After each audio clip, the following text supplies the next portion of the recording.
எந்த ஒரு பெண்ணும் காதலுக்கு ஏங்குவதில்லை. நீங்கள் அவளுக்கு குறைந்தபட்ச அன்பை கொடுத்தாலும் கூட அவள் சகித்து கொள்வாள்.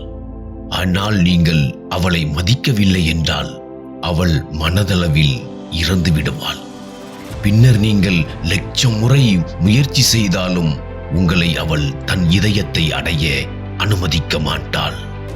அதனால்தான் ஒரு பெண்ணுக்கு கொடுக்கப்படும் மிக மதிப்புமிக்க விஷயம் என்னவென்றால் அதுதான் மரியாதை.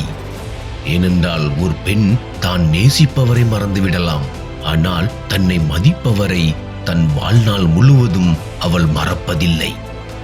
இவ்வுலகின் கசப்பான உண்மை இது. ஒரு பெண்ணின் மரியாதை என்றால் என்ன என்ற விபரம் ஒரு ஆணுக்கு தான் ஒரு மகளுக்கு தந்தையாகும் போதுதான் புரிகிறது. ஒரு பெண் ஒரு மகனை பெற்றெடுக்க தன் அழகையும் கூட தியாகம் செய்து விடுகிறாள். ஆனால் அதே மகன் தன் அழகான மனைவிக்காக தன் தாயை தியாகம் செய்து விடுகிறான். இந்த உலகின் உண்மை இது. ஒரு ஆண் ஒரு பெண் மூலமாக இந்த உலகிற்கு வருகிறான். அவனை வளர்த்து ஆளாக்குவதும் ஒரு பெண்தான். அவன் காதல் செய்வதும் ஒரு பெண்ணை தான். அவன் திருமணம் செய்வதும் ஒரு பெண்ணை தான். ஆனால் வருத்தத்துக்குரியது என்னவென்றால் இன்னும் அந்த ஆணுக்கு பெண்களை எப்படி மதிக்க வேண்டும் என்பது தெரியவில்லை. எல்லோரும் சொல்கிறார்கள் பெண்ணுக்கு தன் வீடு என எதுவும் இல்லை என்று. ஆனால் உண்மை என்னவென்றால் பெண் இல்லாத வீடு வீடே இல்லை என்பதே. 1000 பூக்கள் வேண்டும் ஒரு மாலை தொடுத்திட, 1000 விளக்குகள் வேண்டும் ஒரு ஆரத்தியை அலங்கரிக்க, 1000 துளிகள் வேண்டும் ஒரு சமுத்திரத்தை உருவாக்க.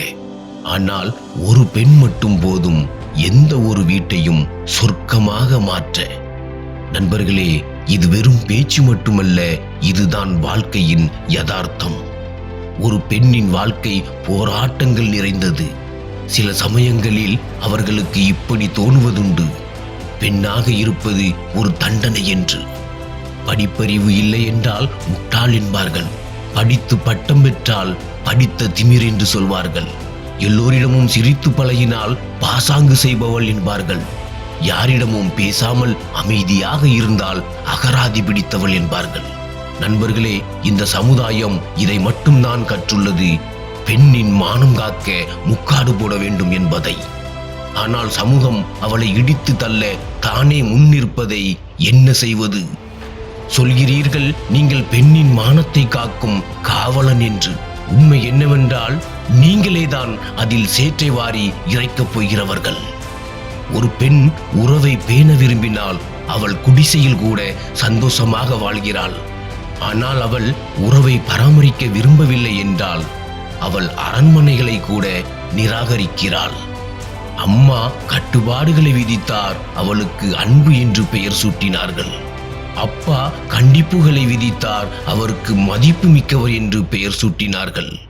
மாமியார் சொன்னார் உன் ஆசைகளை எல்லாம் கொன்றுவிடு என்று, அதற்கு பரம்பரை என்று பெயர் சூட்டினார்கள். மாமனார் வீட்டை சிறைச்சாலையாக மாற்றினார், அதை ஒழுக்கம் என்று பெயர் சூட்டினார்கள். கணவன் தன் கனவுகளையும் ஆசைகளையும் அவள் மீது திணித்தான், அதை விசுவாசம் என்று பெயர் சூட்டினார்கள். பாவப்பட்ட அந்த பெண் வாழ்க்கை பாதையில் ஒரு மோசடியாக நின்றால் நீங்கள் அவளுக்கு விதி என்று பெயர் சூட்டிவிட்டீர்கள். தன் மகளிடம் மட்டும் நீங்கள் சொல்கிறீர்கள் வீட்டின் மானத்தை ஒருபோதும் கெடுத்து விடாதே என்று. ஆனால் உங்கள் மகனுக்கு மட்டும் ஏன் சொல்வதில்லை யாருடைய வீட்டின் மானத்தையும் கெடுத்து விடாதே என்று?